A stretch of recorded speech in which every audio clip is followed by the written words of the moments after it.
ท่านผู้เจริญในธรรมทั้งหลายธรรมวินัยจากพระโอษฐ์ธรรมะเพื่อความพ้นทุกข์บรรยายโดยพระอาจารย์คึกฤทธิ์โสธิพโลวัดนาปากโพงพระเจ้าบอกว่าเมื่อใดอริยสาวกละความสงสัยในฐานะหกนี้ชื่อว่าเป็นอันละความสงสัยแม้ในทุกข์แม้ในทุกขสมุทัยแม้ในทุกขนิโรธแม้ในทุกขนิโรธคามินีปฏิปทาเมื่อนั้นอริยสาวกนี้เราเรียกว่าเป็นใครเรียกว่าเป็นอะไรทราบไหมพระองค์บอกว่าเราเรียกว่าเป็นโสดาบันนี่ก็เป็นอีกนัยยะหนึ่งของโสดาบันหมดความสงสัยในฐานะหกมีความไม่ตกต่ำเป็นธรรมดาเป็นผู้เที่ยงที่จะตรัสรู้เป็นเบื้องหน้าทิฏฐิเขาเป็นอย่างไรทิฏฐิเขาจะเป็นอย่างนี้เดี๋ยวให้ดูทิฏฐิต่างๆจะเกิดขึ้นว่าเช่นความเศร้าหมองของสัตว์ทั้งหลายไม่มีเหตุไม่มีปัจจัยสัตว์ทั้งหลายจะเศร้าหมองเนี่ยไม่มีเหตุไม่มีปัจจัยเวลาเศร้าหมองก็คือเศร้าหมองเองและความบริสุทธิ์ของสัตว์ทั้งหลายก็ไม่มีเหตุไม่มีปัจจัยสัตว์ทั้งหลายไม่มีเหตุไม่มีปัจจัยบริสุทธิ์เองไม่มีกำลังไม่มีความเพียรไม่มีความสามารถของบุรุษไม่มีความพยายามของบุรุษสัตว์ปานะภูตะชีวะทั้งปวงล้วนไม่มีอำนาจไม่มีกำลังไม่มีความเพียรแปรผันไปตามโชคชะตาตามสถานภาพทางสังคมตามลักษณะเฉพาะตนเสวยสุขและทุกข์ในอภิชาติทั้งสองทั้งหกเท่านั้นนี้เรามาดูอีกสำนวนหนึ่งบ้างภิกขุทั้งหลายเมื่ออะไรมีอยู่เพราะถือมั่นอะไรเพราะยึดมั่นอะไรจึงเกิดทิฏฐิขึ้นอย่างนี้ว่าไม่มีเหตุไม่มีปัจจัยเพื่อความเศร้าหมองของสัตว์ทั้งหลายสัตว์ทั้งหลายหาเหตุไม่ได้หาปัจจัยไม่ได้ย่อมเศร้าหมองเองไม่มีเหตุไม่มีปัจจัยเพื่อความบริสุทธิ์แห่งสัตว์ทั้งหลายสัตว์ทั้งหลายหาเหตุไม่ได้หาปัจจัยไม่ได้ย่อมบริสุทธิ์เองเศร้าหมองเองบริสุทธิ์เองไม่มีกำลังไม่มีความเพียรไม่มีเรี่ยวแรงของบุรุษไม่มีความบากบั่นของบุรุษเท่ากับความเพียรไม่มีผลกำลังอย่างกำลังที่พระเจ้าสอนเนี่ยกำลังศรัทธาวิริยะสติสมาธิปัญญาเนี่ยสมณพราหมณ์บางเหล่าเขาบอกไม่มีหรอกสัตว์ทั้งปวงปานะทั้งปวงภูตะทั้งปวงชีวะทั้งปวงล้วนไม่มีอำนาจไม่มีกำลังไม่มีความเพียรแปรไปตามภาวะแห่งความแน่นอนและความไม่แน่นอนย่อมเสวยสุขเสวยทุกข์ในอภิชาติทั้งหกเท่านั้นพระศาสดาก็เลยถามภิกขุว่ามันเพราะเหตุอะไรทราบไหมภิกขุก็เลยบอกว่าทูลขอให้พระเจ้าทรงตรัสตอบเรื่องนี้ด้วยพระองค์เองพระองค์ก็เลยบอกว่าภิกขุทั้งหลายเมื่อรูปมีอยู่เพราะยึดมั่นรูปถือมั่นรูปจึงเกิดทิฏฐิขึ้นอย่างนี้ว่าไม่มีเหตุไม่มีปัจจัยเมื่อเวทนามีอยู่สัญญามีอยู่สังขารมีอยู่วิญญาณมีอยู่ดังนั้นเพราะความยึดมั่นในขันธ์ทั้งห้านี่แหละจึงเกิดทิฏฐิต่างๆขึ้นมาหลากหลายแบบเลยนี่ก็เป็นแบบหนึ่งของทิฏฐิหรือความเห็นพระพุทธเจ้าก็กลับมาให้ดูรูปดูเวทนาสัญญาสังขารวิญญาณว่ารูปเที่ยงไม่เที่ยงสิ่งใดไม่เที่ยงสิ่งนั้นเป็นทุกข์หรือเป็นสุขเล่าภิกขุก็บอกว่าเป็นทุกข์สิ่งใดไม่เที่ยงเป็นทุกข์มีความแปรปรวนเป็นธรรมดาเพราะไม่ถือมั่นสิ่งนั้นจะพึงเกิดทิฏฐิขึ้นอย่างนี้ว่า ไม่มีเหตุไม่มีปัจจัยสาวกก็ตอบว่าไม่ควรเกิดทิฏฐิอย่างนั้นเลยเวทนาสัญญาสังขารวิญญาณพระองค์ก็ให้มองอย่างเดียวกันคือเห็นความไม่เที่ยงเห็นความแตกสลายเห็นความเป็นอนัตตาภิกษุทั้งหลายพระองค์บอกว่าเมื่อใดแลอริยสาวกละความสงสัยในฐานะ6ประการละความสงสัยในฐานะ6นี้ชื่อว่าเป็นอันละความสงสัยแม้ในทุกข์แม้ในเหตุให้เกิดทุกข์แม้ในความดับทุกข์แม้ในปฏิปทาให้ถึงความดับไม่เหลือแห่งทุกข์อันนี้คือโสดาบันเมื่อวานก็มีเสียชีวิตไปอีก1 คนส่งรูปมาให้ทราบเสียตอนเย็นเมื่อวานอันนี้พอใกล้จะสิ้นเขาก็เข็นไปเข้าที่ไปที่กุฏิที่ทำไว้นะบ้านพักที่ทำไว้เพื่อนอนสงบแล้วก็ฟัง MP3 ไปเพราะฟังมาตั้งแต่ก่อนแล้วบ้านนี้ทั้งบ้านฟังพุทธวจนะตลอดนี่ที่ชุมพรพุทธวจนะสถาบันชุมพรตอนนี้ยังไม่ตายนะแต่ใกล้ละ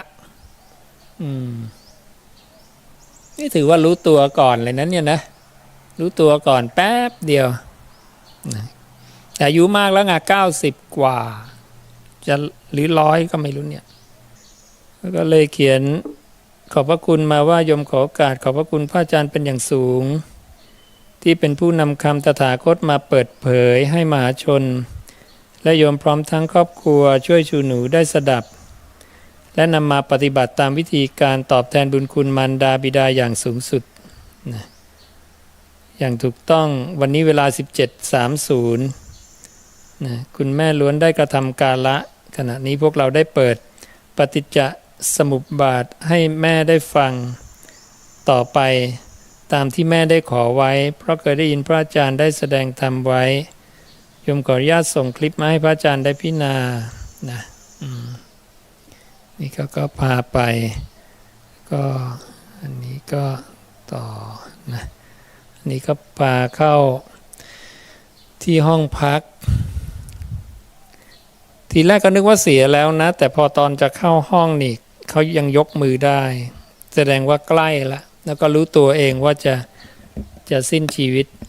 เพราะหลังจากนั้นก็รุ่งขึ้นเช้าก็คืนนั้นก็เสียชีวิตเลยก็ได้ฟังคำพระศาสดาตลอดเป็นการเตรียมตัวตายอย่างเป็นระบบจริงๆนะมีห้องพักแล้วก็ไม่ให้คนเข้าเนี่ยนะเขายกมือก็นะยังไม่เสียนี่ก็คือเตียงที่เขาทำรอไว้เนี่ยมีลาภเสื่อมลาภมียศเสื่อมยศมีสรรเสริญมีนินทามีสุขมีทุกข์โลกธรรม8ก็ติดไว้หัวเตียงเลยเห็นไหมสิ่งนี้มันพาเราหลอกเรานะให้ทำผิดวินัยไปเรื่อยนะนั้นถ้าเราอยู่ในธรรมในวินัยเราไม่หลงกับสิ่งเหล่านี้ไม่หลงกับลาภความเสื่อมลาภยศความเสื่อมยศไม่หลงกับนินทาสรรเสริญสุขทุกข์ในโลกเราก็เดินตามธรรมตามวินัยไปตามระบบระเบียบได้นะแต่พอมันหลงไปมันก็นะเสื่อมไปแล้วที่สุดก็ไม่มีอะไรเห็นไหมก็ดินน้ำไฟลมทั้งนั้นแตกสลายไปดังนั้นตอนที่เราอยู่เนี่ยเราก็มีแต่จะต้องทำความดีคุณงามความดีกันนะอย่าให้โลกธรรม8มันชักนำเราไปครอบงำเราทำไปพูดไปคิดไปตามการปรุงแต่งที่ไม่เกิดประโยชน์เนี่ยเราก็พยายามยิ่งตอนนี้ก็ความตายอยู่ใกล้มากแค่เอื้อมนะเราก็จะเห็นว่าคนตายเป็นจำนวนมากทุกวันเพิ่มขึ้นอย่างรวดเร็วแล้วก็เป็นกันทั้งโลกแต่นั้นก็พยายาม อยู่ในธรรมในวินัยพยายามรักษาศีลให้ดีทำสมาธิเจริญภาวนาก็เพียงแค่กระทำในใจนั่นแหละคอยละความเพลินเรื่อยๆคอยทิ้งอารมณ์อยู่กับลมหายใจเข้าลมหายใจออกเวลาคิดถึงสิ่งใดดำริถึงสิ่งใดก็พยายามถ่ายถอนบรรเทาทำให้สิ้นสุดไปจนไม่มีเหลือแล้วเราก็กลับมาอยู่กับลมหายใจเข้าลมหายใจออกตามเดิมเป็นปกติชีวิตเราจะอยู่ได้ถึง90กว่าหรือเปล่าเนาะ70-80เดี๋ยวนี้ก็ไปกันเยอะแล้วนะใครอยู่ได้นานก็ถือว่าเหตุปัจจัยนะสร้างมาแบบนั้นวันนี้ก็เป็นวันซักย้อมผ้าเป็นวันปลงผมวันโกนก่อนอุโบสถพรุ่งนี้จริงๆปลงผมเนี่ยจะปลงเมื่อไหร่ก็ได้นะต้องไม่นานเกิน2 เดือนหรือไม่ยาวเกิน2 นิ้ว2 นิ้วสุคตน่ะก็ไม่ทราบเท่าไหร่เหมือนกัน2 นิ้วไม่รู้ว่า2 องคุลีหรือว่า2 นิ้วเรียงกันนะ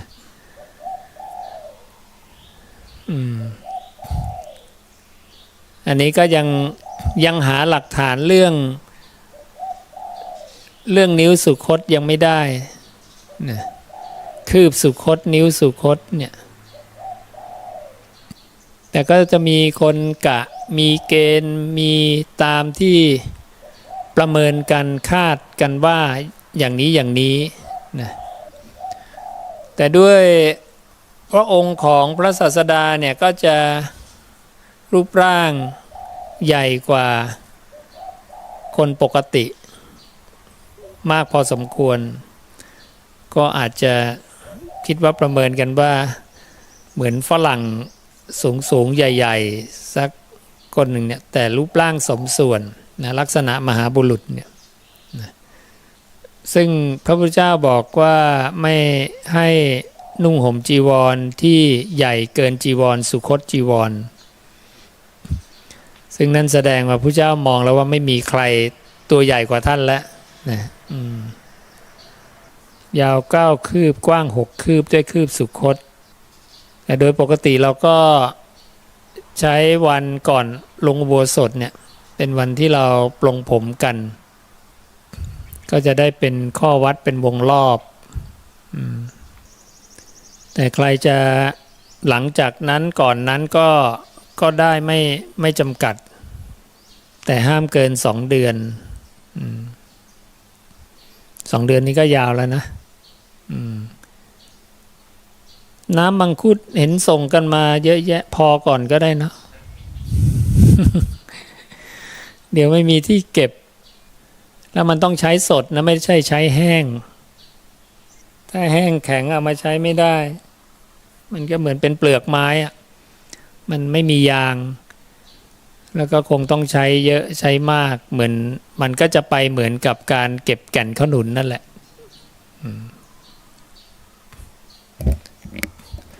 ให้เราดูอีกเรื่องหนึ่งเรื่องของปฏิจจสมุปบาทโธเดี๋ยวจะลืมกันเพราะว่าบางทีภิกขุใหม่ๆมาก็ยังไม่ทราบกันอายังวุจติภิกขเวปฏิจจสมุปบาโธวุจติแปลว่าเรียกกันว่ากล่าวกันว่าพระศาสดาเรียกสิ่งนี้ว่าปฏิจจสมุปบาโธจะเรียกปฏิจจสมุปบาโธนั้นต้องมีอะไรต้องมีธรรมอันเป็นเหตุและธรรมที่เกิดจากเหตุมี2 อันเช่นชาติปัจจยาชรามรณัง ชาติปัจจัยชรามรณะปัจจัยแปลว่าเหตุใช้ทับศัพท์ไปเลยก็ได้ต่อไปจะได้จำได้เลยเพราะชาติปัจจยาคือชาติเหตุชรามรณังอันแรกจะเรียกว่าธรรมมันเป็นเหตุอันหลังเรียกว่าธรรมที่เกิดจากเหตุหยิบธรรมมันเป็นเหตุและธรรมที่เกิดมาจากเหตุคู่กันมาอย่างเงี้ยเรียกว่าปฏิจจสมุปบาทโทแล้วถ้าหยิบคู่กันมาอย่างนี้เรียงต่อกันมาเป็นคู่ไปเรื่อยๆทั้งหมดก็เรียกปฏิจจสมุปบาทโทอีกเช่นกันเพราะว่ามันอาศัยกันเกิดขึ้นอาศัยการเกิดขึ้นท่อนเดียวหรือว่าสองไล่เรียงจนจบกระบวนการชรามรณะทั้งก้อนเบ็ดเสร็จอย่างนี้ตั้งแต่อวิชชาถึงชรามรณะหรือจะเอาอันเดียวอวิชชาปัจจยาสังขาราแค่บรรทัดเดียวก็ปฏิจจสมุปบาทโทอีกเช่นกันดังนั้นธรรมชาติอันนี้เนี่ยพระองค์บอกกาตเมกาตโมจะภิกขเวปฏิจจสมุปบาทโทชาติปัจจยาชรามรณังก็หยิบคู่แรกขึ้นมาชาติปัจจัยชรามรณะหรือชาติเป็นเหตุชรามรณะอุปาทาวาตถาคตานังอนุปาทาวาอนุปทาปาทาวาตถาคตานังทิตาวสาธาตุธรรมทิตาธรรมนิยามตาอิทัปปัจจยตา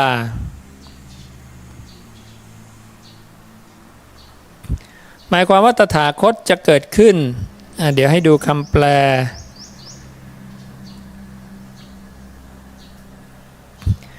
ตถาคต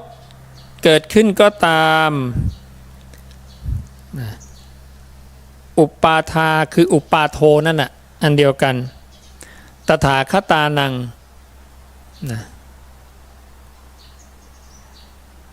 ตถาคตจะเกิดอนุปทาวาตถาคตานังหรือตถาคตจะไม่เกิดขึ้นก็ตามทิตาวสาธาตุธรรมธาตุนั้นย่อมตั้งอยู่แล้วนั่นเทียวธรรมทิตาคือความตั้งอยู่แห่งธรรมดาธรรมนิยามตาคือความเป็นกฎตายตัวแห่งธรรมดาอิทัปปัจจยตาคือความที่เมื่อมีสิ่งนี้เป็นปัจจัยสิ่งนี้จึงเกิดขึ้นอภิสัมพุชติตถาคโตอภิสัมพุชติตถาคตรู้พร้อมเฉพาะอภิสเมติถึงพร้อมเฉพาะอภิสัมพุชิตวาอภิสเมตวาครั้นรู้พร้อมเฉพาะแล้วถึงพร้อมเฉพาะแล้วอาจิคติย่อมบอกเทเสติย่อมแสดงปัญญเปติย่อมบัญญัติปัตถเปติย่อมตั้งขึ้นไว้วิวรติย่อมเปิดเผยวิภัชชติย่อมจำแนกแจกแจงอุตตานีกโรติย่อมทำให้ตื้นปัสสถาติหงายของที่คว่ำท่านทั้งหลายจงมาดูชาติปัจจยาชรามรณังชาติปัจจัยชรามรณะแก่ตายเนี่ยมาจากเกิดถ้าไม่มีเกิดแก่ตายไม่มีนิโสดาบันต้องเข้าใจตรงนี้ เพราะเกิดเป็นเหตุนะแก่ตายเลยมี นี่คือความสำคัญ ไม่ใช่ว่าตายเพราะโรคตายเพราะอุบัติเหตุตายเพราะถูกฆ่าตายเพราะสิ่งนั้นสิ่งนี้ไม่ถ้าไม่เกิดสิ่งเหล่านั้นก็จะไม่มีแก่เขาดังนั้นจริงๆแล้วตายเพราะว่าคุณเกิดมาชาติปัจจยาชรามรณังเกิดเป็นเหตุของแก่และตายพระองค์ก็เลยใช้คำว่าชาติปัจจยาชรามรณังพอถัดมาก็บอกว่าภวะปัจจยาชาติชาติปัจจัยชรามรณะแล้วอะไรปัจจัยชาติล่ะก็คือภพภวะปัจจยาชาติภวะปัจจยาชาติแล้วทีนี้พระเจ้าก็ไล่ขึ้นไปภวะปัจจยาชาติแล้วอะไรเป็นเหตุของภวะก็ไล่ขึ้นไปอีกอุปาทานะปัจจยาภโว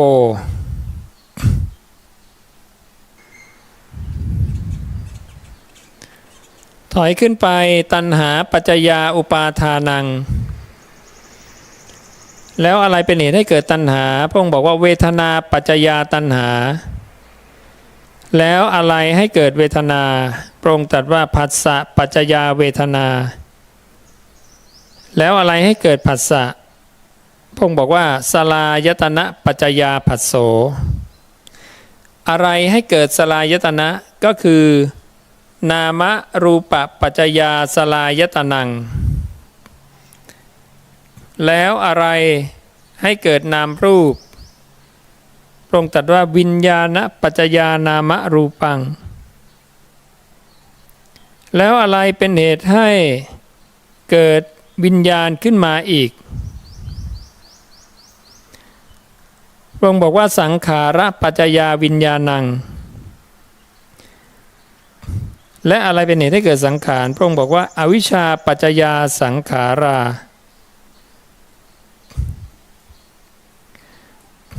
เมื่อกี้คุยกับสามเณรยังไม่ทราบเลยว่าทำไมข้างบนเป็นสังขารทั้งหลายแล้วทำไมข้างล่างเป็นสังขารเฉยๆเห็นนะมันก็คงมีพระเนนที่ไม่รู้อีกพอสมควรก็เลยบอกว่าสังขารทั้งหลายข้างบนเขาพูดถูกแล้วคือแม้แต่สามเณรก็ยังบอกว่าเนี่ยผิดหรือเปล่าข้างบนเป็นสังขารทั้งหลายข้างล่างเป็นสังขารเห็นไหมคนเรามักจะเห็นอะไรปุ๊บก็ตำหนิไปละไม่มาถามว่าอันนี้ผมเข้าใจถูกไหมครับทำไมตรงนี้ถึงเป็นอันนี้ทำไมถึงเป็นอันนี้แต่บอกไปแล้วว่าเนี่ยอันนี้ไม่ถูกทำไมไม่เปลี่ยนให้มันเหมือนกันนะก็ไม่เป็นไรซึ่งมาใหม่นะคนมาใหม่ก็จะอย่างเงี้ยจะคอยติตำหนิอะไรไปเรื่อยนะก็ยังไม่มีความละเอียดไม่มีความแยบคายพอนะพระเจ้าก็จะให้ทำตนให้เป็นผู้ใหม่นะผู้ใหม่อยู่เสมอก็เลยอธิบายให้เขาฟังว่าสังขาราเนี่ยมันหมายถึงมันมากกว่าหนึ่งนะเพราะว่าการปรุงแต่งเนี่ยมันไปได้ทั้งกายสังขารวจีสังขารมโนสังขารมันก็เลยมากกว่าหนึ่งนะก็เลยใช้เป็นสังขาราเป็นพหูพจน์นะส่วนข้างล่างเนี่ยมันต้องเป็นเอกพจน์มันต้องเป็นหนึ่งเดียวข้างบนอวิชชาเป็นเหตุให้เกิดสังขารทั้งหลายสังขารเนี่ยเหมือนมโนคือสุริเยที่มันพุ่งไปเนี่ยมันพุ่งไปได้ทั้งกายสังขาร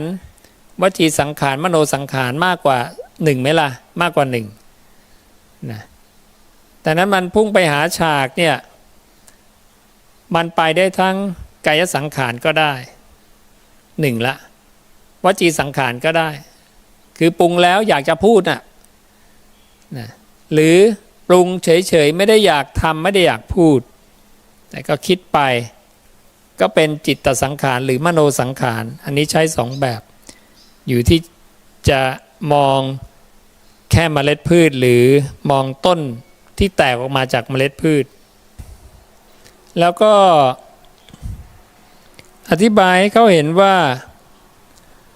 เวลามันเป็นสังขารอันเดียวเนี่ยบรรทัดต่อมาเนี่ยมันต้องเป็นสังขาระแสงที่พุ่งมาเนี่ยที่ทำให้เกิดรัศมีเนี่ยรัศมีสีเขียวเนี่ยเกิดจากแสงกี่เส้น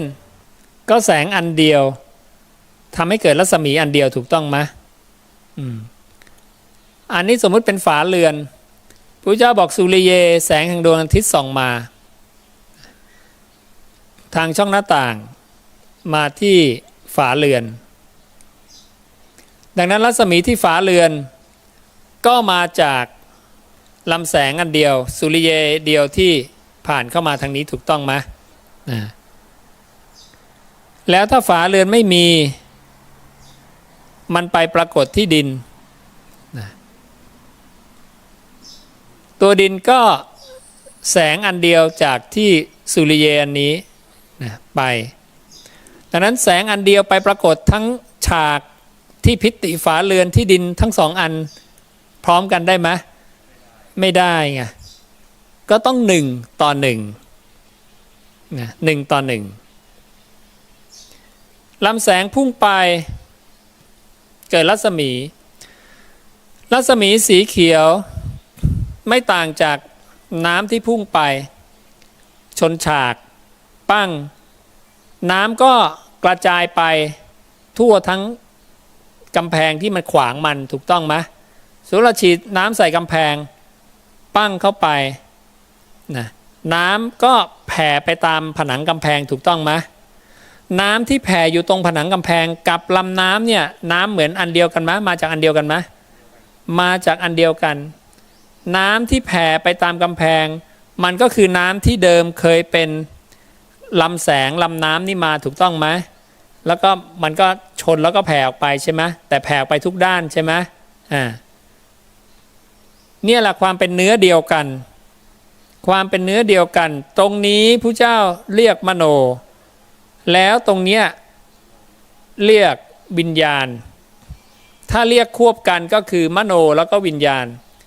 ซึ่งพระเจ้าจะเรียกเรียงลำดับไม่เรียกวิญญาณมโนเรียกมโนวิญญาณนะเพราะอันนี้มาก่อนอันนี้ค่อยตามมาตัวที่มันแผ่ไปได้มีก็ต่อเมื่อมีการชนถูกต้องไหมตราบใดที่ยังไม่ชนมันก็ยังเป็นลำไปเรื่อยๆใช่ไหมพอเอากำแพงมาขวางปุ๊บลำน้ำชนแผ่ออกไปถ้าเป็นแสงชนฉากปั้งแผ่ออกไปเป็นรัศมีเหมือนกันถ้าเราใช้กล้องถ่ายภาพสโลว์นะมีความละเอียดสูงนะจับความเร็วได้นะเราจะเห็นแสงช้าๆวิ่งเข้าไปชนพอชนปุ๊บมันก็แผ่เหมือนน้ำออกไปรัศมีออกไปนะดังนั้นรัศมีของแสงที่แนบไปตามฉากหรือผนังเนี่ยมันก็คือมาจากเนื้อเดียวกับลำแสงที่พุ่งเข้ามาหาฉากนะถูกต้องนะนี่แหละนี่ก็คือความเป็นเนื้อเดียวกันของวิญญาณกับมโนกับวิญญาณก็คืออันเดียวกันเป็นแต่เพียงอยู่กันคนละช่วงและพระเจ้าจะมีบัญญัติให้ทุกจุดจะเรียกเหมือนกันไม่ได้เพราะว่าลำแสงหรือลำน้ำที่พุ่งมาเนี่ยมันยังไม่ชนอะไรมันก็จะมีอาการพุ่งมาเฉยๆถูกต้องไหมหรือมีเรียกว่าพระองค์เรียกว่านัตติการโน้มไปถูกต้องไหมแต่พอมันชนสถานะมันเปลี่ยนไปอีกอย่างหนึ่งการชนพระเจ้าก็มีบัญญัติว่ากระทบถ้ามันกำลังพุ่งมาอย่างเงี้ยมันยังไม่กระทบนี่ ก็ยังไม่เรียกว่ากระทบจริงไหมดังนั้นบัญญัติศัพท์คำว่ากระทบมีต่อเมื่อสองอันมาสัมผัสกันถูกต้องไหมนะคำว่าสัมผัสหรือผัสสะหรือกระทบมีต่อเมื่อสองชิ้นมาแตะกันใช่ไหมนั่นแหละนี่คือตำแหน่งหรือจุดในการบัญญัติมโนกับวิญญาณดังนั้นเมื่อใดก็ตามมีคำว่าวิญญาณนั่นคือมีสองสิ่งแตะกันแล้วถูกต้องไหมนั่นน่ะเนี่ยนี่ถึงต้องใช้ต่างกันไงพระผู้มีพระภาคก็เลยจะต้องมีการบัญญัติทุกจุดนะทุกเลยตำแหน่งนี้เรียกอะไรชนเรียกอะไรขณะชนเรียกอะไรชนแล้วเนี่ยเกิดอาการอย่างไรจะเรียกอย่างไรและอาการนั้นเรียกว่ากิริยาที่รู้แจ้งมันรู้แจ้งซึ่งอะไรมันรู้แจ้งว่าสิ่งที่มันไปสัมผัสหรือกระทบนั้นเนี่ยสิ่งนั้นคืออะไรมันจะรู้แจ้งว่านี้รูปนะนี้เวทนานี้สัญญานี้สังขารมโนปวิจารมโนใจปะทั่ววิจาระไตรตรองมันก็ไตรตรองอย่างทั่วถึงเพราะมันคืออาการรู้อาการรู้ยังไม่ชนก็ยังไม่แสดงอาการรู้ออกมาแต่นั้นอาการรู้จะแสดงความรู้ออกมาต้องมีการชนหรือกระทบหรือผัสสะพอผัสสะชนปุ๊บมันก็แตกออกแผ่ออกเป็นรัศมีนะเรียกว่าวิญญาณอย่างนี้ดังนั้นอุปมาแสงกับฉากนั้นแสดงความชัดในเรื่องอะไรในเรื่องมโนกับเรื่องของวิญญาณและเป็นความชัดในเรื่องของลำดับการเกิดของมโนลำดับการเกิดของวิญญาณถูกต้องไหมและการเชื่อมกันว่าอะไรเกิดก่อนอะไรเกิดหลังและการเห็นชัดว่ามันคือเนื้อเดียวกันและเป็นการเห็นชัดว่ามันทำงานคนละหน้าที่คนละตำแหน่งที่ยังไม่ชนพุ่งออกมามีอาการโน้มไปนติการโน้มไปที่ทำให้เกิดการมาการไปขึ้นตำแหน่งนั้นคือมโนพอสัมผัสกระทบปั๊บนะมีการชนการกระทบเกิดรัศมีขึ้นเรียกวิญญาณและจะเกิดอาการรู้แจ้งพระองค์จึงเรียกว่ากิริยาที่รู้แจ้งรู้แจ้งอะไรรู้แจ้งว่ารูปดินน้ำไฟลมรู้แจ้งว่าเวทนารู้แจ้งว่าสัญญารู้แจ้งว่าสังขารดังนั้นอุปมาเรื่องนี้ก็จะแบ่งเป็นสองอุปมาหลักๆนะแสงกับฉากแสดงความชัดเจนระหว่างมโนกับวิญญาณเหตุเกิดนะที่มาที่ไปความต่อเนื่องเป็นอย่างไรพอเกิดเป็นวิญญาณแล้วต่อไปก็ปรับเป็นอะไรเมล็ดพืชกับผืนนาเมล็ดพืชกับผืนนาให้ความชัดเรื่องอะไรให้ความชัดเรื่องของวิญญาณกับจิตว่าวิญญาณพระองค์บอกคือเมล็ดพืช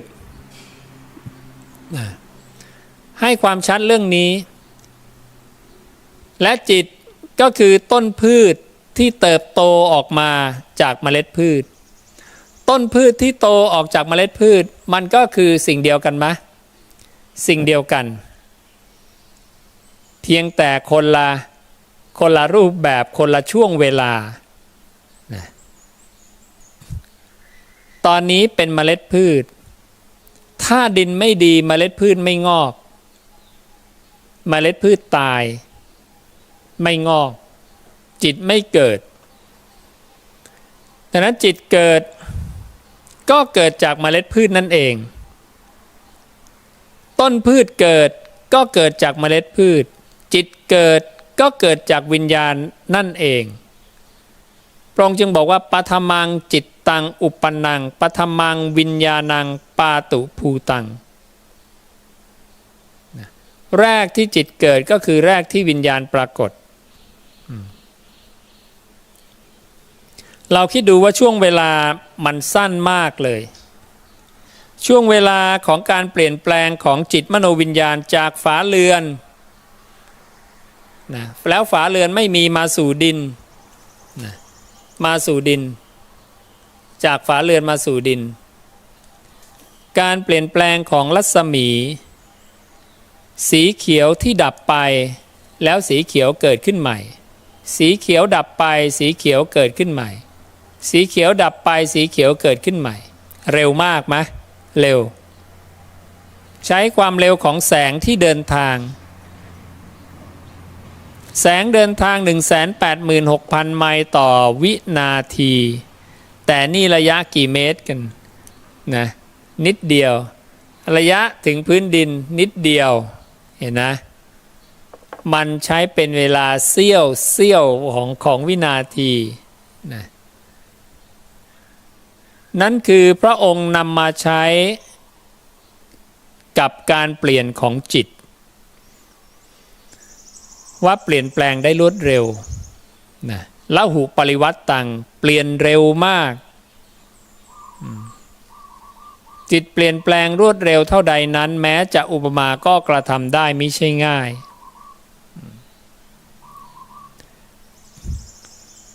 เนี่ยดังนั้นมันมาจากเส้นเดียวตรงนี้จึงเป็นสังขาระสังขาระปัจจยาวิญญาณังด้วยลำแสงอันเดียวมากระทบก็เกิดวิญญาณรัศมีแผ่ไปนะแผ่ออกไปรัศมีที่แผ่กับสุริเยเนื้อเดียวกันนะเท่านั้นยังไม่พอพระศาสดายังเห็นละเอียดไปกว่านั้นยังเห็นละเอียดแม้กระทั่งว่า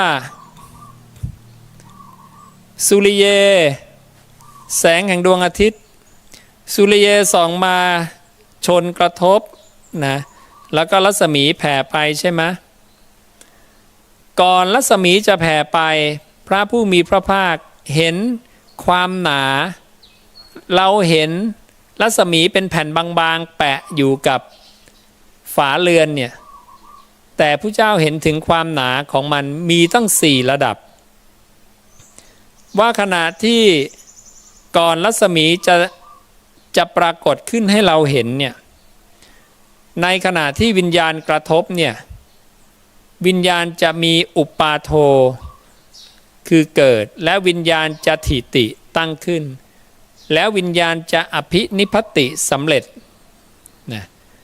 แล้ววิญญาณจะปาตุภาโวนะได้มีการตั้งขึ้นหรือการมีภพขึ้น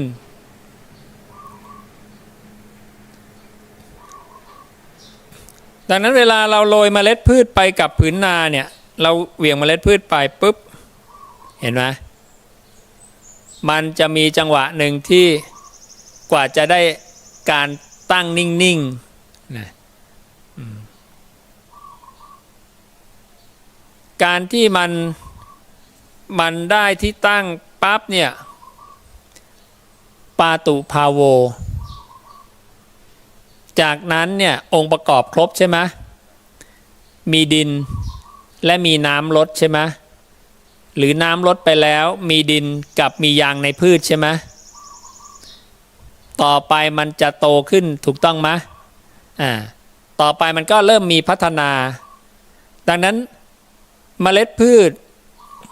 ที่มีองค์ประกอบแบบนี้พระองค์เรียกว่าวิญญาณังสาหารังวิญญาณที่มีองค์ประกอบ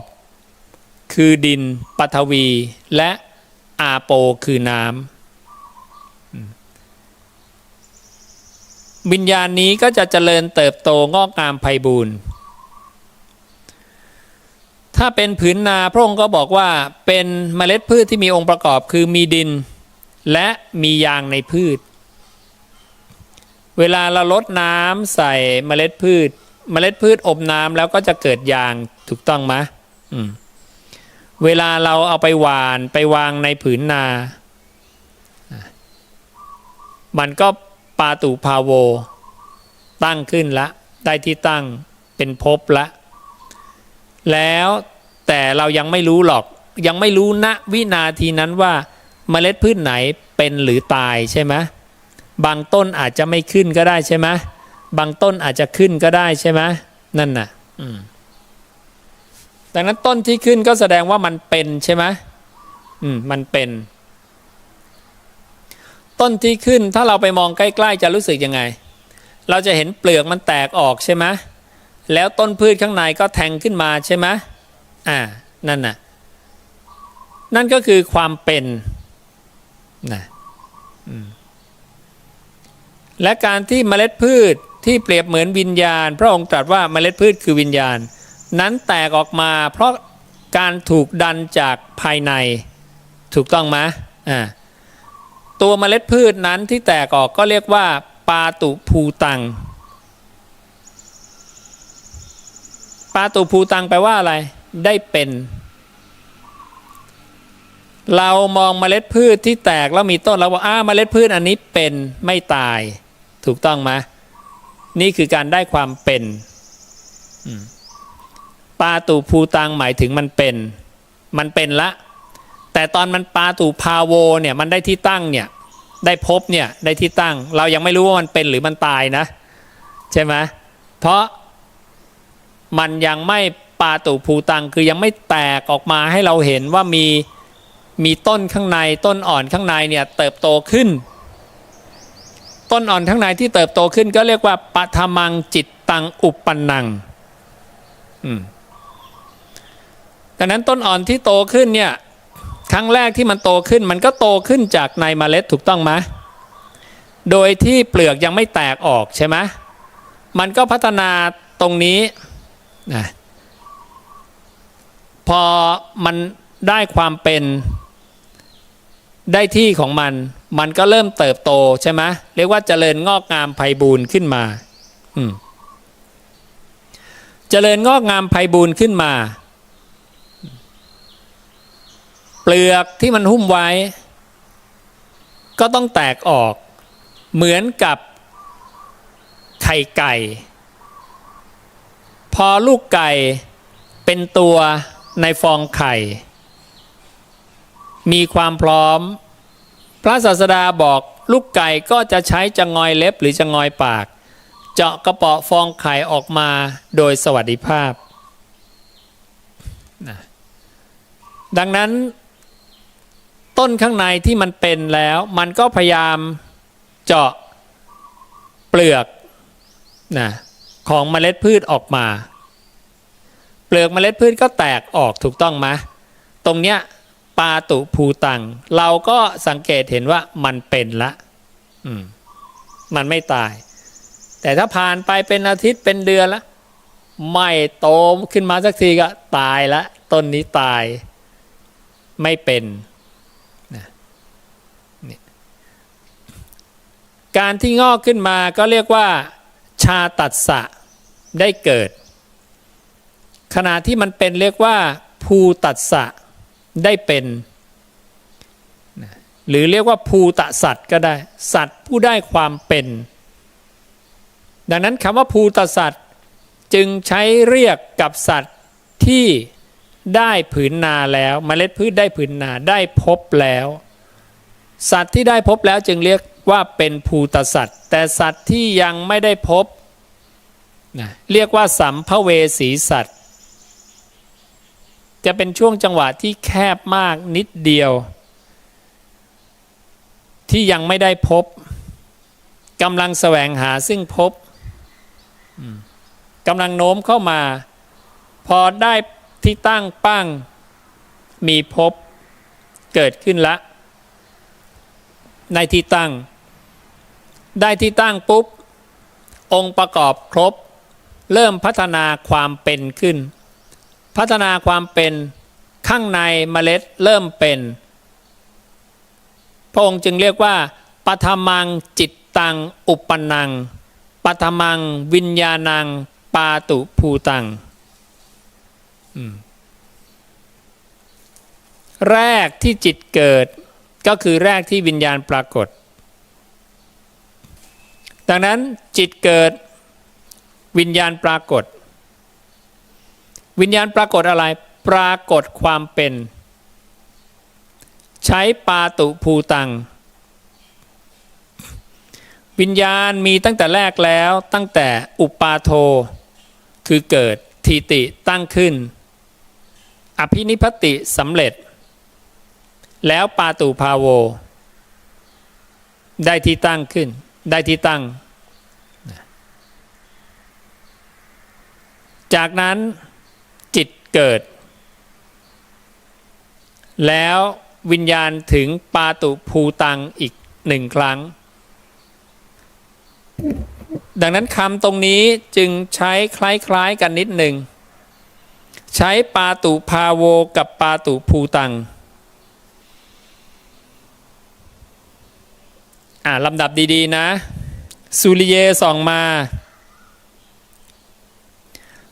ปุ๊บพอถึงระยะที่กระทบนะวิญญาณเริ่มเกิดวิญญาณเกิดคืออุปาโทนี่อันที่1อันที่2วิญญาณตั้งขึ้นทิติอันที่3วิญญาณอภินิพพติสำเร็จอย่างยิ่งสำเร็จละอันที่4วิญญาณปาตุภาโวนะปาตุภาโวก็คือปรากฏเหมือนกันปรากฏหรือได้ความตั้งขึ้นตั้งบนผืนนาละเมื่อได้สัมผัสผืนนามีผืนนามียางในพืชหรือน้ำองค์ประกอบครบจิตเริ่มเกิดจากภายในจิตเริ่มเกิดเริ่มเป็นขึ้นจิตเกิดได้ที่แทงออกมาวิญญาณถูกเรียกใหม่อีกสเต็ปหนึ่งตรงนี้ว่าปาตุภูตังดังนั้นการเรียงลำดับของผู้เจ้าจึงเริ่มจากจิตก่อนว่าปฐมังจิตตังอุปนังปฐมังวิญญาณังปาตุภูตังตรงนี้ต้องเป็นก่อนแล้ววิญญาณก็เกิดคือแตกออกมาเปลือกแตกดังนั้นปาตุภูตังก็คือเปลือกแตกปาตุภาโวคือได้ที่ตั้งได้ที่ตั้งจิตเกิดแล้วปาตุภูตังเนี่ยเราก็จะเห็นว่าก็จะสอดรับกันมาหมดเชื่อมกันได้เลยอันนี้ก็คือเหตุว่าทำไมข้างบนเป็นสังขาราแล้วข้างล่างต่อมาเป็นสังขาระอวิชชาปัจจยาสังขาราสังขาระปัจจยาวิญญาณังสังขารเป็นเหตุวิญญาณสังขารคืออันนี้พุ่งมาแต่เป็นเส้นเดียวเกิดรัศมีอันเดียววิญญาณปัจจยานามรูปังวิญญาณเป็นกริยาที่รู้แจ้งพอมันรู้แจ้งตอนมันพุ่งมาเนี่ยมันยังไม่ชนยังไม่กระทบมันก็เป็นแค่ธาตุรู้ยังไม่รู้แจ้งพอชนปุ๊บรู้แจ้งชนส่วนรูปก็รู้แจ้งว่านี้เป็นรูปก็เกิดขึ้นในความรู้ของวิญญาณใช่ไหมถ้ามันชนกับนามอีก3 อันมันก็จะรู้ว่านี้เป็นนามนี้เป็นสัญญานี้เป็นสังขารนาม3รูป1คือนามรูปดังนั้นขณะที่มันมาชนกระทบปุ๊บเกิดการรู้แจ้งนามรูปจึงเกิดขึ้นถูกต้องไหมนี่แหละวิญญาณปัจจยานามรูปังวิญญาณเป็นเหตุให้นามรูปมีขึ้นเวลาสิ่ง2 สิ่งกระทบกัน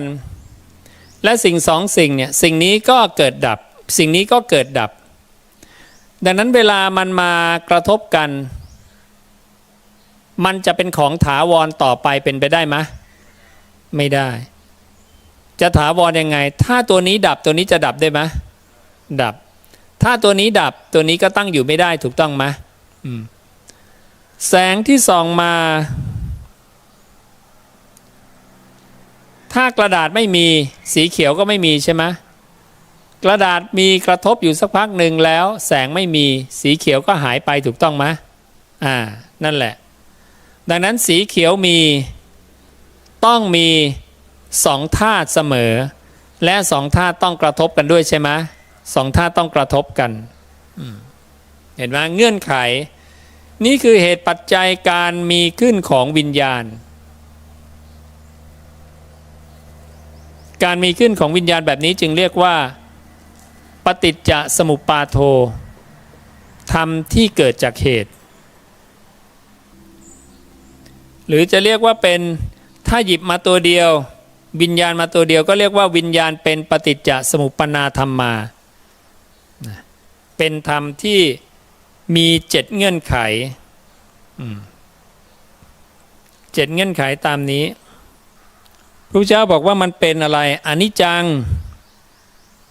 มันเป็นอนิจจังไม่เที่ยงมันเป็นสังคตังถูกปรุงแต่ง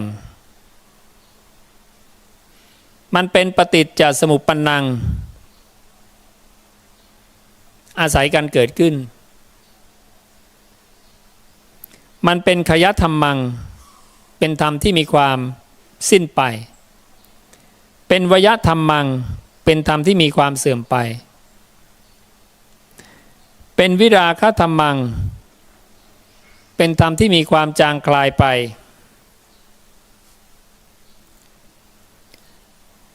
เป็นนิโรธธรรมังเป็นธรรมที่มีความดับไป นี่คือ7อาการ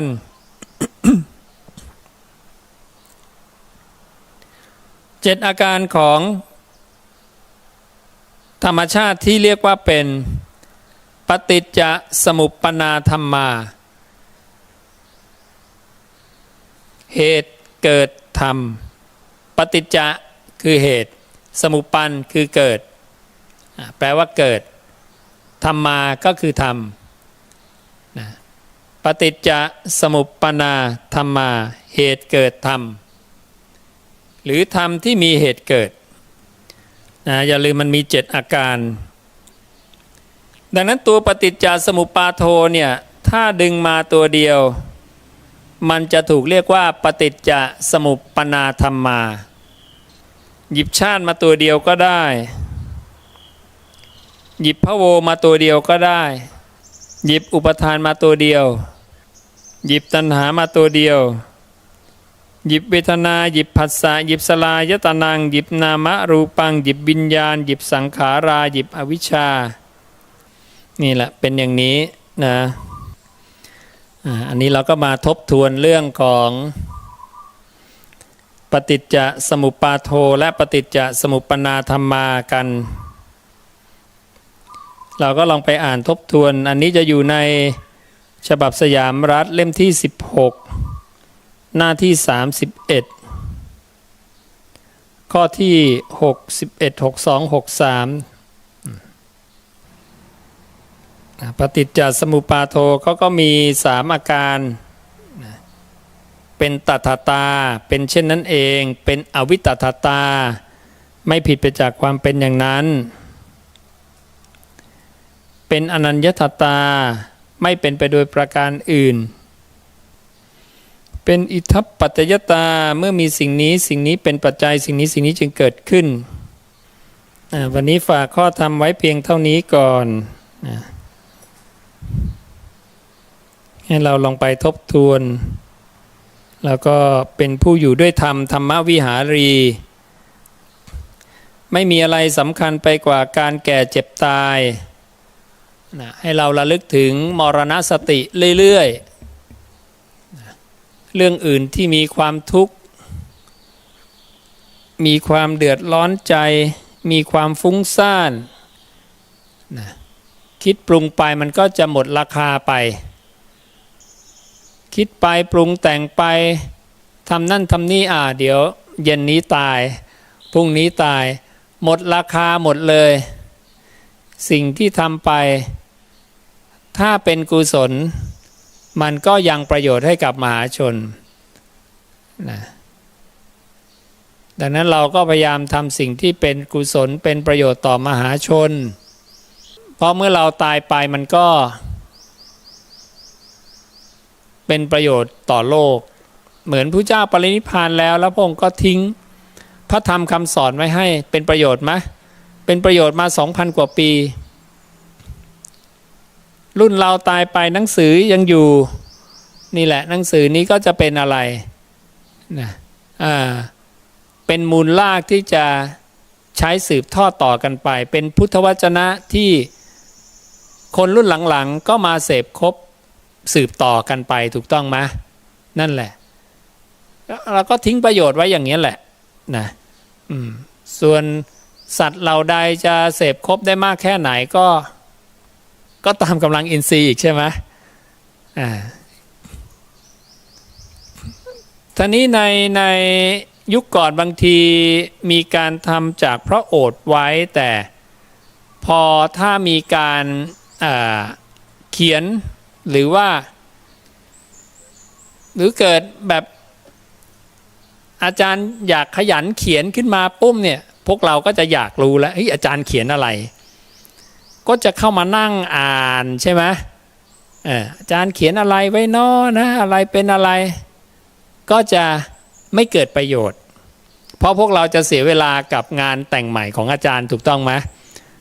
พวกเราก็จะไม่มาสนใจอันนี้ถูกต้องไหมเพราะฉะนั้นสิ่งที่อาจารย์ทำได้ก็คือต้องไม่มีงานเขียนของตัวเองก็มีแค่การพูดไปนี่แหละแต่อย่าไปถอดเอามาเป็นคำเขียนนะให้มันลอยลมไว้ให้มันเป็นแค่คำพูดนะแค่เชื่อมต่อแล้วพวกเราก็จะต้องไปหาพระสูตรเต็มอ่านมันถึงจะได้เรื่องได้ราวนะเพราะดูอาจารย์ก็ไม่ได้ฟังใครมาไงอาจารย์ฟังของพระพุทธเจ้าอ่านของพระพุทธเจ้ามาถูกต้องไหมพวกเราก็ต้องทำตัวเหมือนกันน่ะเข้าไปอ่านพระสูตรเต็มนะพวกเราก็จะได้เนื้อหาที่เต็มนะครบถ้วนแล้วเวลาเราความมีอินทรีย์ในด้าน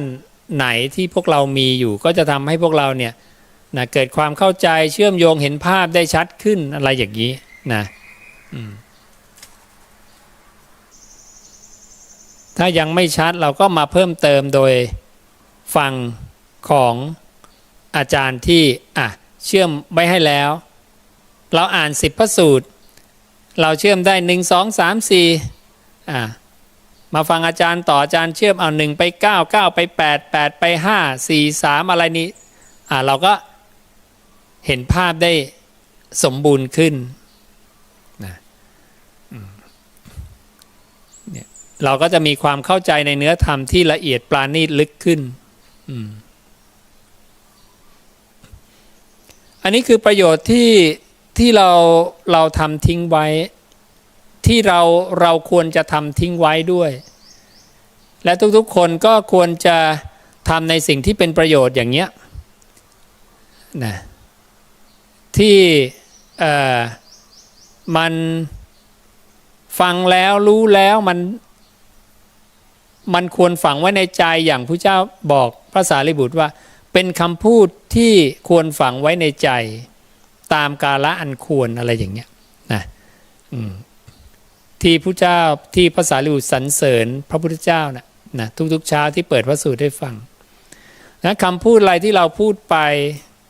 เป็นคำพูดที่ประกอบด้วยปัญญาไหม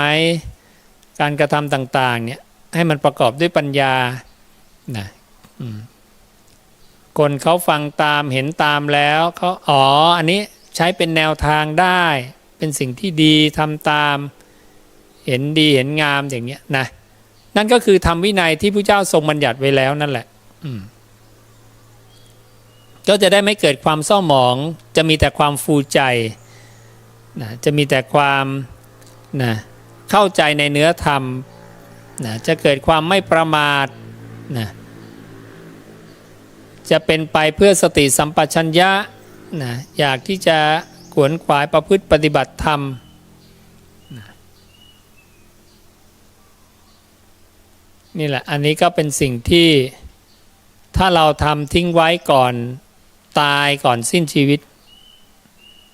มันก็คือ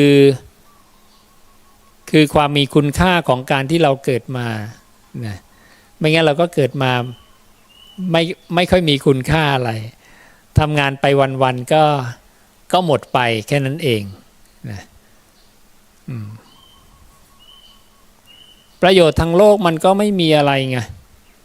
เพราะสิ่งที่ทำไปมันก็ทุกอย่างทางโลกอ่ะมันทำไปก็เพียงแค่ความดำรงอยู่ชั่วชีวิตหนึ่งแค่นั้นเองหรือจะเป็นการดำรงอยู่ของคนรุ่นหลังเพื่อความสะดวกสบายอย่างเช่นอายมคิดผลิตไฟฟ้าได้โอ้คนใช้กันมาหลายร้อยปีนะได้ประโยชน์แต่ประโยชน์นั้นเนี่ยข้ามภพข้ามชาติไหมก็ไม่ข้ามภพข้ามชาติพอเขาตายไปแล้วเขาไปเกิดในนรกกำเนิดเดรัจฉานเปรตวิสัยไม่มีไฟฟ้าละนะไม่เกี่ยวละนะโยมคิดผลิตอะไรต่ออะไรได้พอไปภพอื่นไม่ได้ใช้ละ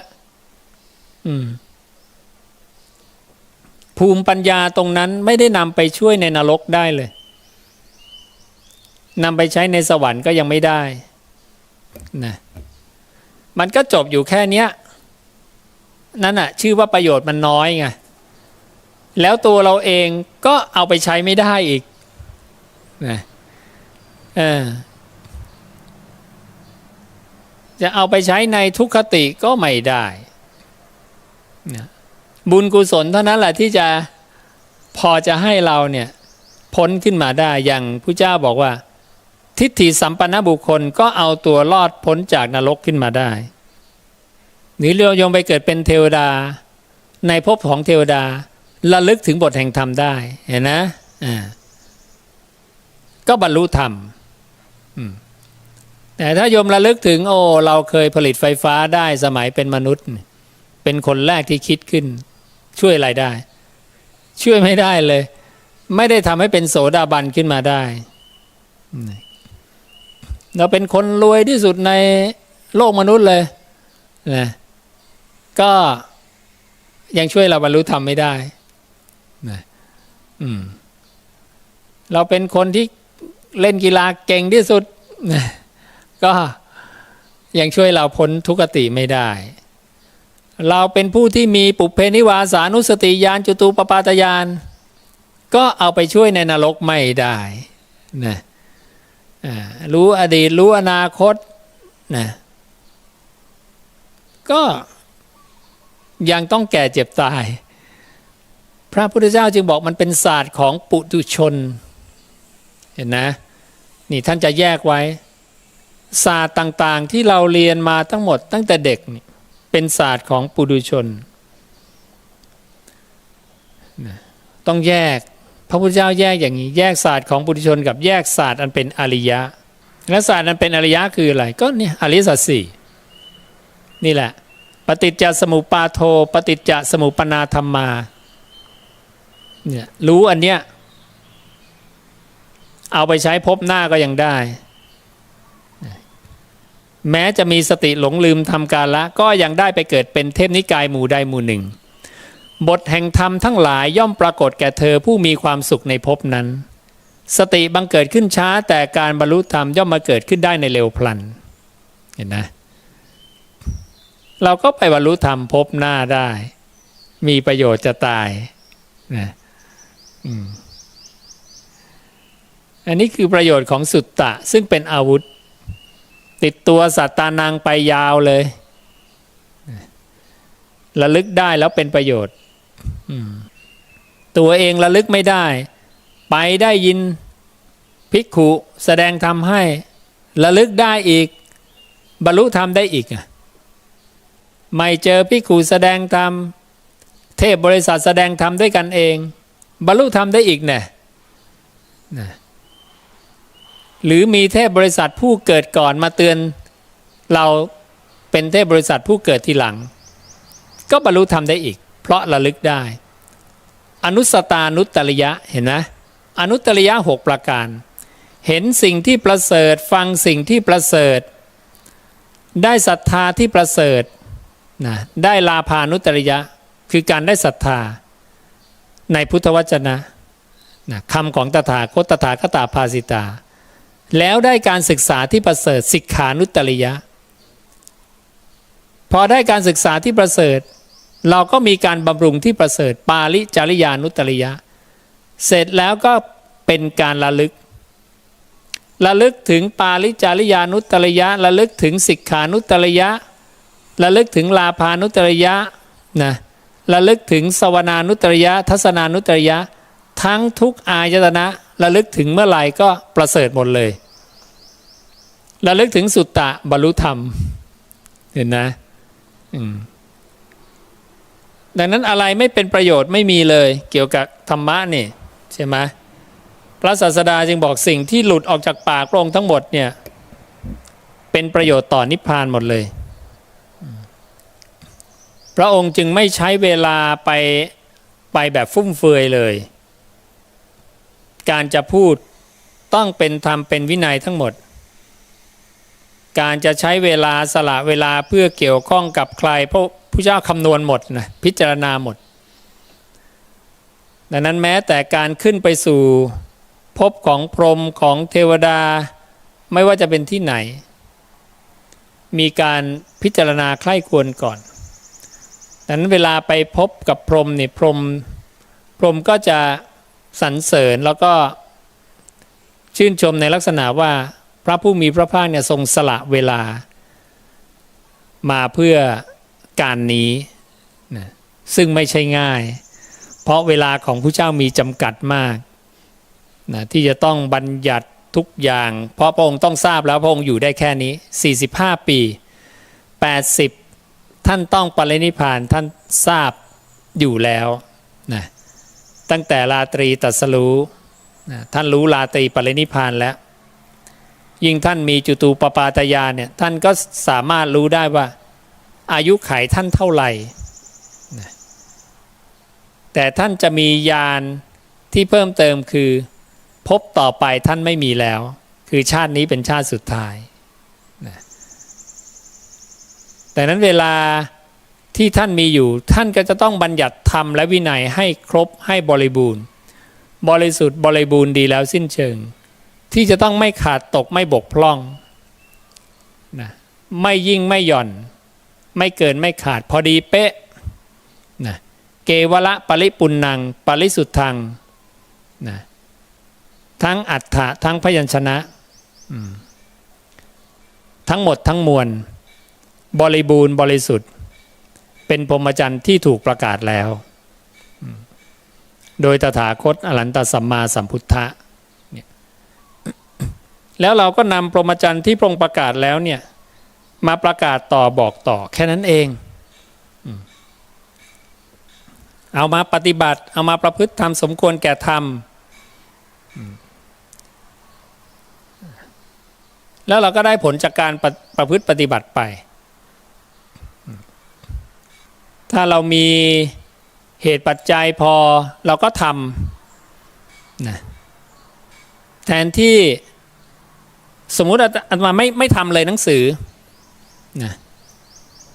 เกิดเรายึดมั่นว่าเอ้ยเราบวชมาเราไม่เอาละเรื่องหนังสือหนังหาเรื่องนี้เดี๋ยวเป็นพระปริยัติอายเขาถูกเขาว่าเป็นพระปริยัตินะเราต้องปฏิบัติสินะต้องไม่ยุ่งกับเรื่องหนังสือหนังหาไม่เอานะถ้าเราไปยึดมั่นตรงนั้นเสร็จเลยมะพวกเราจะได้มีหนังสือพุทธวจนะเอาไว้อ่านกันมะ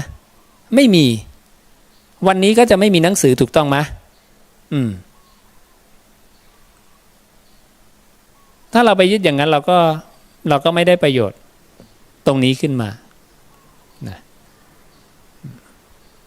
เพราะเราก็จะถูกสอนมาแบบนั้นนะแต่ถ้าเราไม่ปฏิบัติอีกเรามีแต่ทำตรงนี้อย่างเดียวเสียอีกใช่ไหมอย่างเงี้ยเนี่ยคือความที่มันจะต้อง สมดุลกันไปพร้อมๆกันถ้าอย่างใดอย่างหนึ่งมันไปเลยเถิดไปมันก็ทำให้อีกอย่างมันเสียได้เหมือนกันนะดังนั้นถ้าทุกอย่างเราทำแล้วอะไรเราก็เก็บไว้คนเดียวนะไม่เอานะไม่ต้องเปิดเผยมันก็ไม่เจริญรุ่งเรืองไม่งอกงามถูกต้องไหมมันก็จะขาดผู้เป็นมูลรากสืบกันไปใช่ไหมอาจารย์อยู่สมมติว่า100 ปีครบตายนะไม่มีหนังสือสักเล่มหนึ่งแล้วพวกเราจะไปหาข้อมูลจากไหนต่อใช่ไหมYouTube ไม่มีเก็บไว้นะในเว็บไซต์วัดไม่เอาเทคโนโลยีเราไม่แตะไม่เกี่ยวข้องห้ามเข้าไปยุ่งนะอนุชนรุ่นหลังจะรู้จากอะไรสมมติว่ามีแต่คนอื่นทำพระห้ามทำคนอื่นเอาไปทำแล้วถ้าเขาทำผิดเพี้ยนล่ะใช่ไหมใครจะตรวจสอบล่ะไม่มีออริจินอลไว้อย่างเงี้ยใช่ไหมอันเนี้ยมันก็ต้องพิจารณาอีกเหมือนกันมันก็ต้องมีฝังไว้ตรงนี้กระจายไว้ตรงนี้เอาไว้เป็นหลักฐานตรงนี้แล้วก็ไปถึงนั่นแหละแกะสลักป้ายนั่นแหละนะถ้ามันมีเป็นภูเขาสเตนเลสได้ก็เอานะแกะทั้งภูเขาเลยนะพระธรรมครบเลยนะแกะให้ครบเลยเหมือนแต่ก่อนที่เขาทำกันเนาะนั่นแหละอาจารย์ก็คิดว่าที่อะไรในอาชันตาอโรล่าอะไรน่ะในอินเดียน่ะเห็นไหมเขาก็คงมีแนวคิดอย่างเงี้ยเฮ้ยต้องเอาพระธรรมเก็บไว้ให้นานที่สุดใช่ไหมพระธรรมต้องอยู่นานที่สุดจะนานยังไงตอนนั้นเทคโนโลยีตอนนั้นก็ภูเขาหินนี่แหละนะแน่นอนสุดแล้วในถ้ำด้วยนะแกะเลยดูสิใช้เวลากี่ร้อยปีกี่ชั่วอายุคนล่ะภูเขาใหญ่มหาศาลขนาดนั้นใช่ไหมบรรจุเนื้อธรรมเข้าไปก้อนศิลาที่ยุคนั้นว่าใหญ่แล้วเขียนเข้าไปแกะสลักอยากเก็บไงอยากเก็บพระธรรมเอาไว้ให้อนุชนรุ่นหลังแล้วอย่างบูรพกษัตริย์ของเราเนี่ยใช่ไหมก็อยากจะสืบสารก็จารึกให้ภิกขุช่วยกันจารึกลงในใบลานเห็นไหมก็ได้ประโยชน์มาสืบสารมาถึงทุกวันนี้เห็นไหมนี่ถ้าท่านไม่ทำแล้วพวกเราจะได้อะไรมั้งพวกเราก็ไม่ได้อะไรถูกต้องไหมพวกเราก็ศูนย์ก็สเปซสปากันไปตามเรื่องตามราวรอไปเกิดใหม่ เจอพระเจ้าองค์ใหม่นะอีกยาวเลยทีนี้เนี่ยนั่นคือประโยชน์ที่เราจะได้รับไงนะและประโยชน์ตรงนี้มีคุณค่ามากกว่าทุกอย่างเลยอุปการะใดๆก็เทียบไม่ได้นะไม่ว่าจะเป็นการลุกลับทำอัญชลีกรรมสามีจิกรรมการตามถวายบาตรจีวรบิณฑบาตเสนาสนะเภสัชพระเจ้าเปรียบให้หมดเลยเทียบไม่ได้เลยนะหรือแม้แต่การได้มาซึ่งอิทธิปาฏิหาริย์อาเทศนาปาฏิหาริย์ต่างๆก็เทียบไม่ได้เลยนะอิทธิวิธีต่างๆอุตริมนุสธรรมต่างๆในทางโลกเปรียบเหมือนแค่น้ำ2-3 หยดข้อธรรมเหล่านี้คือน้ำในมหาสมุทรเทียบชั้นกันไม่ได้นะนี่คือความยิ่งใหญ่ของพระธรรมความยิ่งใหญ่ของพระธรรมความเมตตาของพระพุทธเจ้าที่ถ้าพระเจ้าไม่เมตตาสั่งสอน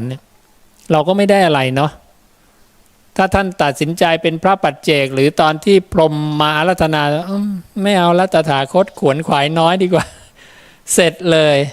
นะพ พวกเราอยู่เกิดมาในช่วงอย่างเงี้ยเราผุดมาเป็นมนุษย์ใช่ไหมครั้งที่แล้วเราอาจจะไม่ใช่เพราะว่านานๆสัตว์จะได้ความเป็นมนุษย์สักครั้งหนึ่งใช่ไหมนานเท่ากับการเกิดขึ้นของตถาคตอรหันตสัมมาสัมพุทธะถ้าในภาวะปกติชาติที่แล้วของเราตลอดการยาวนานก็ไม่ใช่มนุษย์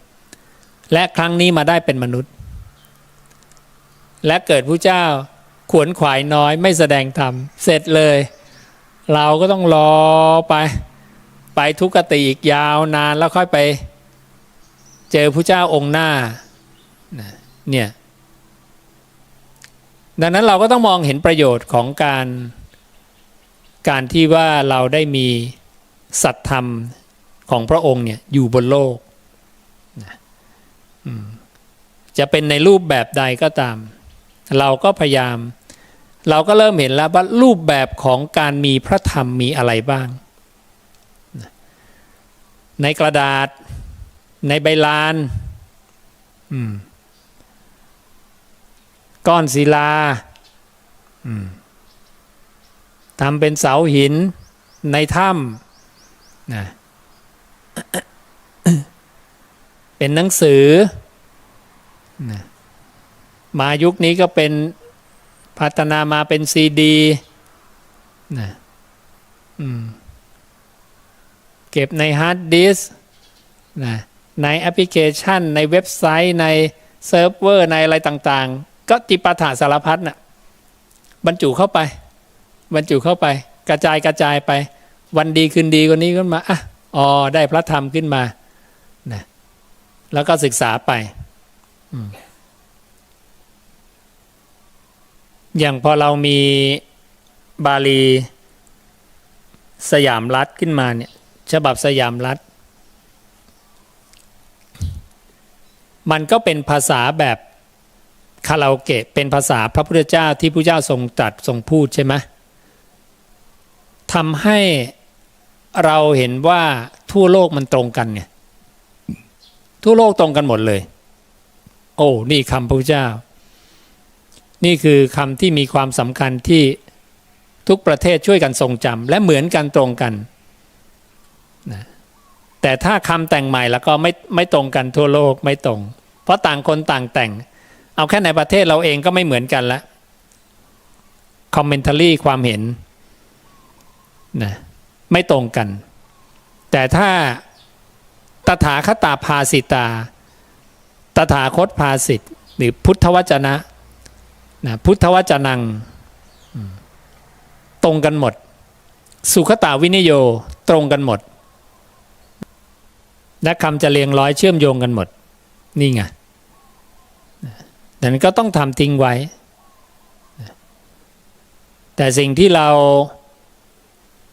ลืมไม่ได้ประมาทไม่ได้คือการประพฤติปฏิบัติเพื่อให้เป็นธรรมวิหารีควบคู่กันไป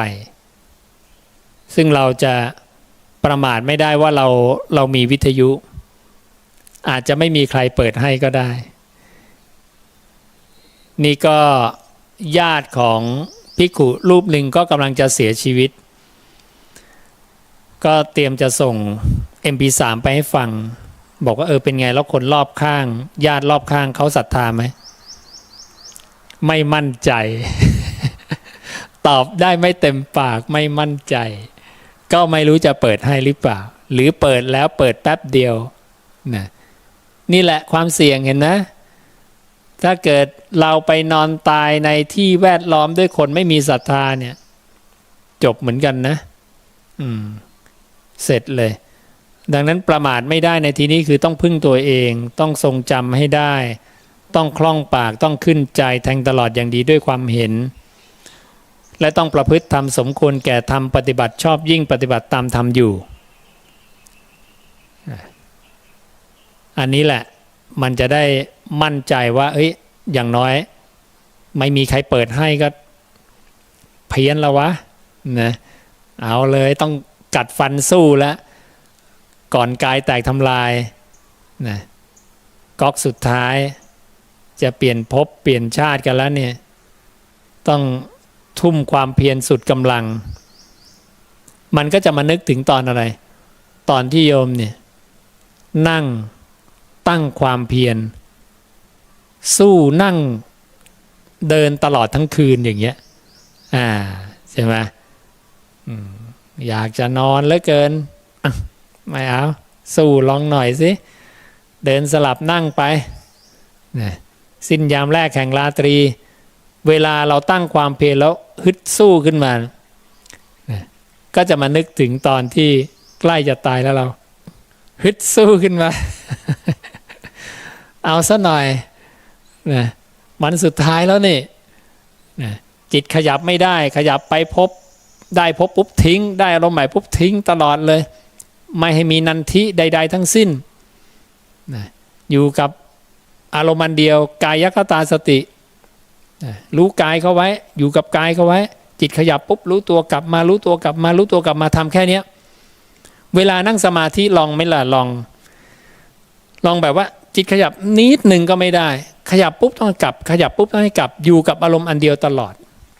เนี่ยเราทำแค่เนี้ยได้กำลังมากนะกำลังในการทิ้งภพกับชาติหรือทิ้งชาติกับภพเนี่ยเราจะได้กำลังมากแล้วทำเนี่ยทำอยู่แค่เนี้ยทำดูจิตใครขยับปุ๊บกลับขยับปุ๊บกลับขยับปุ๊บกลับแค่เนี้ย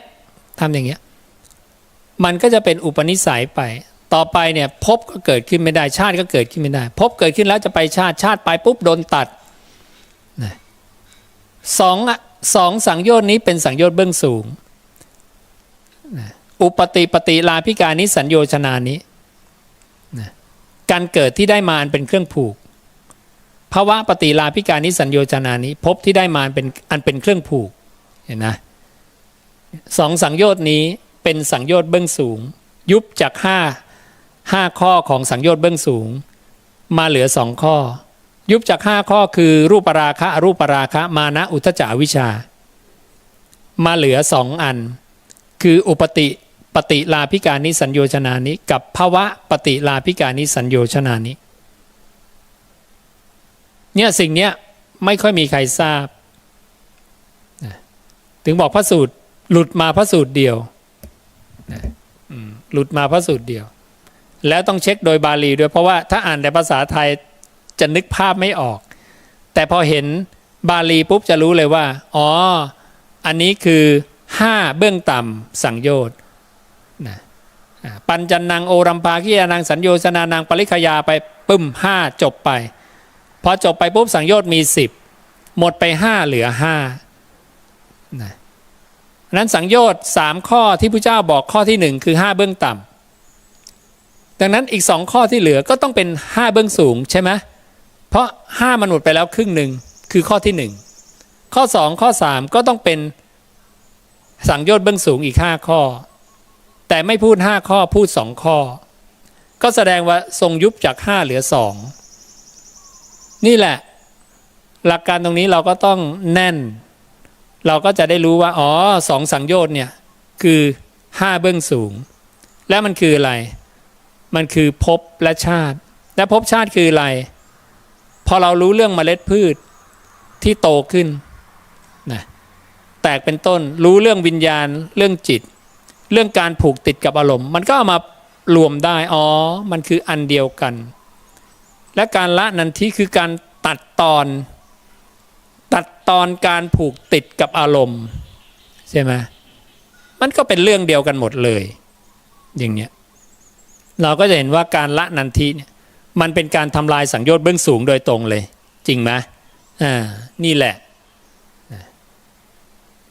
พอสังโยชน์เบื้องสูงถูกทำลายเบื้องต่ำเหลือไหมไม่เหลือตัดต้นไม้ที่โคนกิ่งใบล้มหมดลงหมดทั้งต้นนั่นแหละเหมือนกันฝากข้อธรรมไว้เพียงเท่านี้นะก็ขออนุโมทนากับพวกเราทุกคนที่ได้มาทำบุญถวายทานมาประพฤติธรรมธรรมจริยายะได้มาประพฤติสม่ำเสมอสมจริยายะได้มาสร้างกุศลกุศลกริยายะได้มาทำบุญปุญญกริยายะรวมทั้งผู้ที่ได้รับชมรับฟังอยู่ทางบ้านและทุกๆสถานที่ทั้งในประเทศและต่างประเทศก็ขอให้เป็นเหตุเป็นปัจจัยพวกเราได้รับอานิสงส์ ตามที่พระผู้มีพระภาคได้ทรงบัญญัติไว้แล้วทุกประการและให้ได้ดวงตาเห็นธรรมสำเร็จมรรคผลนิพพานในอนาคตการนั้นใกล้โดยทั่วกันทุกท่านทุกคนเทิน อย่าลืมกดไลค์ กดติดตาม เพื่อร่วมกันเผยแผ่พุทธวจนะ